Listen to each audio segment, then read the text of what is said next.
Now, there are basically three classic ways in which an individual will respond to being told that they've done something worthy, good, worthwhile, excellent, etc.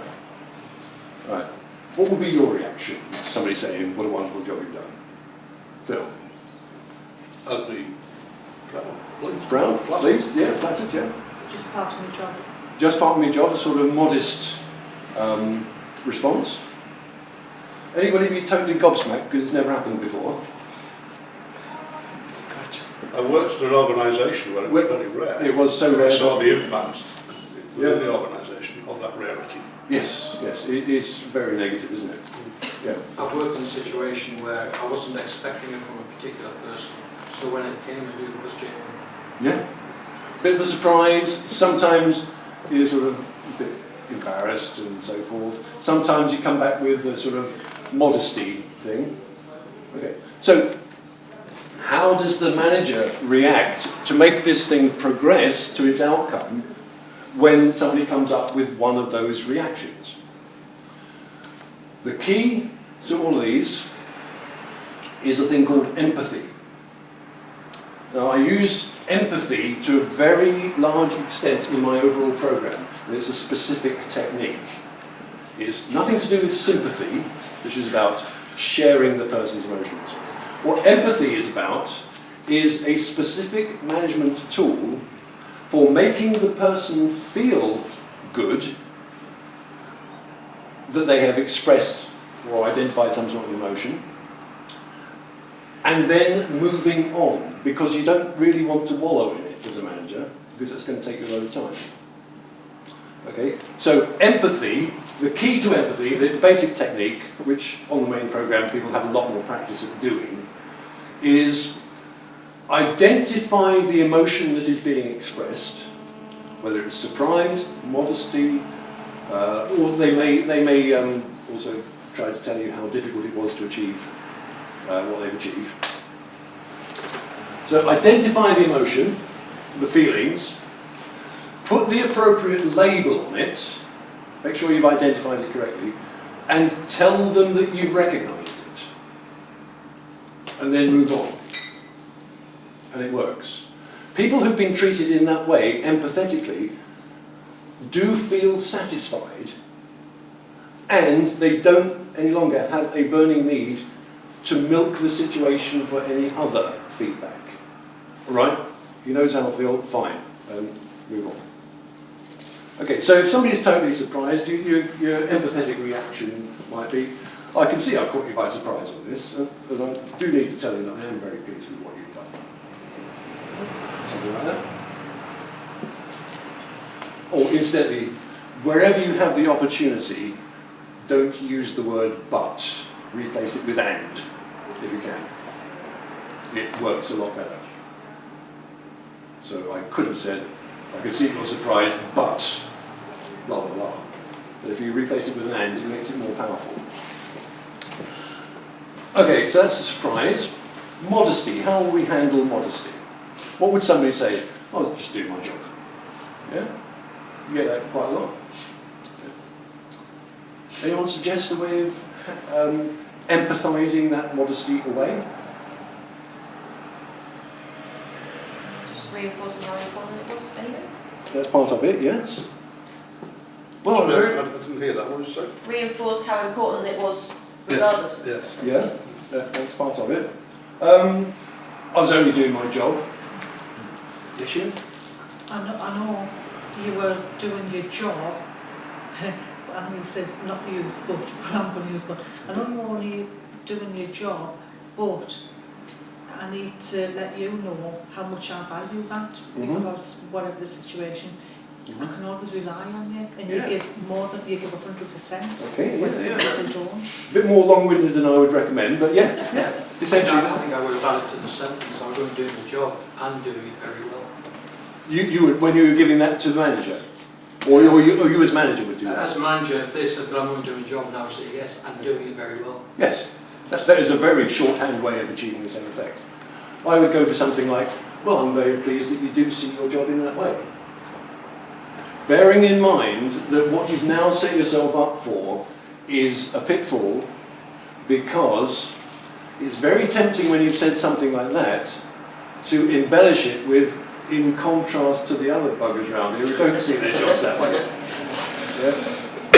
It's very important in giving praise and recognition to keep it all positive. So keep any other negative references out of it totally. So, as you said, Sheila, it is, yes, you do see your job that way, and I'm very pleased that you've seen it that way and contribute as you've done to the job. Something like that, yeah. Yeah, wonderful. Okay, the other reaction that I mentioned is that people sometimes might take this as an opportunity to identify what kind of difficulties they had in achieving the results they're now being praised for. Okay, how are we going to handle that, given what I said about negativity? Empathise with them. Empathise. You understand the job. So the form of the empathy we'll take is... I fully understand your job and I can realise how difficult it is. Yeah, or something like, I know that... I appreciate the effort that you have put in. I know it must have been difficult, haven't it? Yes, something like that, yeah. I know that you've faced some difficulties with it, and I'm really pleased that you've overcome them. Is there a place for being vulnerable yourself and saying, well, thanks for that, but perhaps I've learned how I can help you better? There is, but not in this context. There is a possibility that somebody will point to a problem which, yeah, I've got to sort that, or get it sorted. Not now. With praise and recognition, what you're seeking to do is give them the warm glow of satisfaction. They're basking in the sunlight or whatever. And you don't want to spoil that moment by branching off into a discussion of problems. Just make a mental note of it, and later on, when that afterglow, if you like, has worn off, go back to them and say, when we were talking the other day, you did mention a couple of problems that you'd faced in achieving the items. Now, I'm going to be tackling those this afternoon. I'd like your input on those. Could you come along and tell me how you got on with that task? Something like that. But separate out the two. Don't contaminate the praise and recognition with anything else other than praise and recognition. Keep it all pure. Keep it simple. Okay, so that's doing the empathy. Now you might feel it's a bit hard now to get to this stage. But I feel it's a bit hard now to get to this stage. But it's relatively easy once you get into it. The other thing to remember is try to reserve your actual praise, recognition or reward to the right stage. Because otherwise you might feel that you've shot your bolt and feel a bit embarrassed about coming back to it and doing the actual praise and recognition. Now, I've said use the appropriate praise and recognition, because what that is will depend upon the circumstances. In some circumstances you might be giving somebody a badge, employee of the month or whatever, or a salesman, they tend to go for ties and things like that, because they've made the best number of sales this month. Whatever kind of external motivators there may be within your organisation. Or it could be that you're going to be putting a note in their personnel file, or you're going to be writing a memo to the MD, or whatever it may be. Appropriate to the level of achievement. Okay? As with all these sledgehammer things, you don't want to overdo the tools, overuse the tools that you've got. If it just merits a thank you, then obviously you'll be able to roll steps 4 and 5 into one. Okay. But if there is a separate presentation, if you like, then do that there, and then reinforce it with, and I just want to sincerely say thank you very much for all your efforts. Okay? Okay. And if it is just, you want to thank them, then 4 and 5 together, and I just wanted to thank you for your efforts. Now, this raises a question now of, because this interaction will only have lasted 2 or 3 minutes, how do you get out of it without making the person feel shortchanged, because we know that in many cases underlying it there is a need to tell you about the issues they faced and discuss other things and so on. So how do you get out of that meeting in a way that keeps them feeling good, but that lets you actually get away and avoid bogging it up by further input? Well, the easiest way, obviously, is to go and do praise out of your office, at their workplace, because then you've got a ready-made excuse for going back to your office to do something else.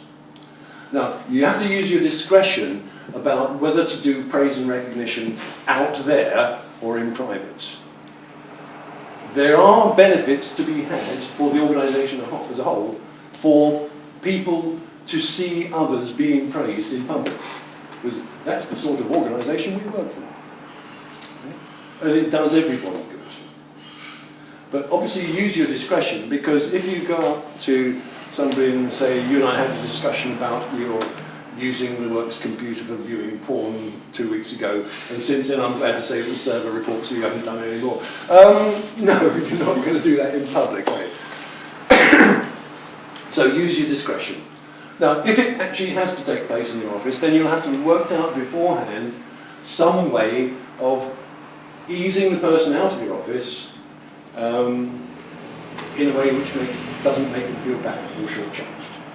And that's part of your planning process. Okay? So, once you've completed it, keep your gob shut and stop. Don't try and do anything else, because you've achieved your objective, you've given the warm glow, you've nailed that performance or behaviour change into place, and anything else that you do is going to dilute the force of what you've done. So keep it pure, keep it simple.